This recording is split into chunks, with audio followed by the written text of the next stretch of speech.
अस्सलामुअलैकुम। The special report with Mudassar Iqbal के साथ हाजिर खिदमत है। नाजरीन, शहर कायद के बासियों की एक फिक्रे से जान नहीं छूट पाएगी, लाइट कब आएगी। वसाइल और मसाइल पर बहस जारी रहेगी। इख्तियारात होने ना होने का रोना और कोरोना चलता रहेगा, मगर कराची की जब भी बात आएगी एक ही आवाज़ समातों से टकराएगी कि लाइट कब आएगी।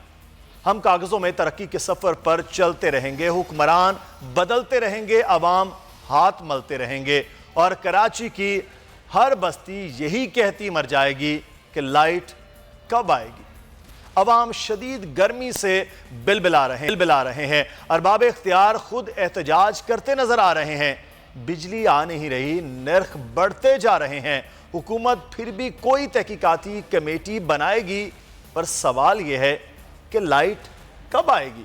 रोशनियों के शहर में तारीकी का बसेरा है, अंधेरा ही अंधेरा है। के इलेक्ट्रिक जिम्मेदार पर बिल्कुल भी नहीं शर्मसार। पावर डिवीजन का कहना है कि रसद तलब से ज्यादा है, पर अल्लाह जाने के इलेक्ट्रिक का क्या इरादा है। स्कूल बंद हैं, शादी हॉल पर ताले लगे हैं, बाजार शॉपिंग मॉल्स का वक्त भी महदूद कर दिया गया है। इतनी सारी बिजली बचाकर के इलेक्ट्रिक कहां ले जाएगी। सवाल है कि लाइट कब आएगी।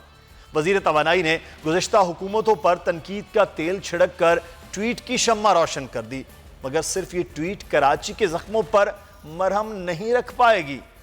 सवाल है लाइट कब आएगी। अफसोस इस बात का है कि हम नए पाकिस्तान में होकर भी बजाय आगे जाने के पीछे जा रहे हैं। लगता है दुनिया मरीख से कदम रखकर मुश्तरी तक चली जाएगी।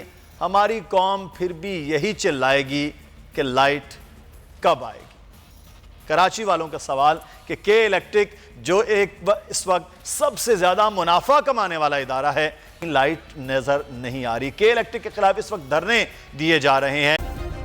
सब्सक्राइब करें और बेल दबाएं ताकि कोई खबर रह न जाए।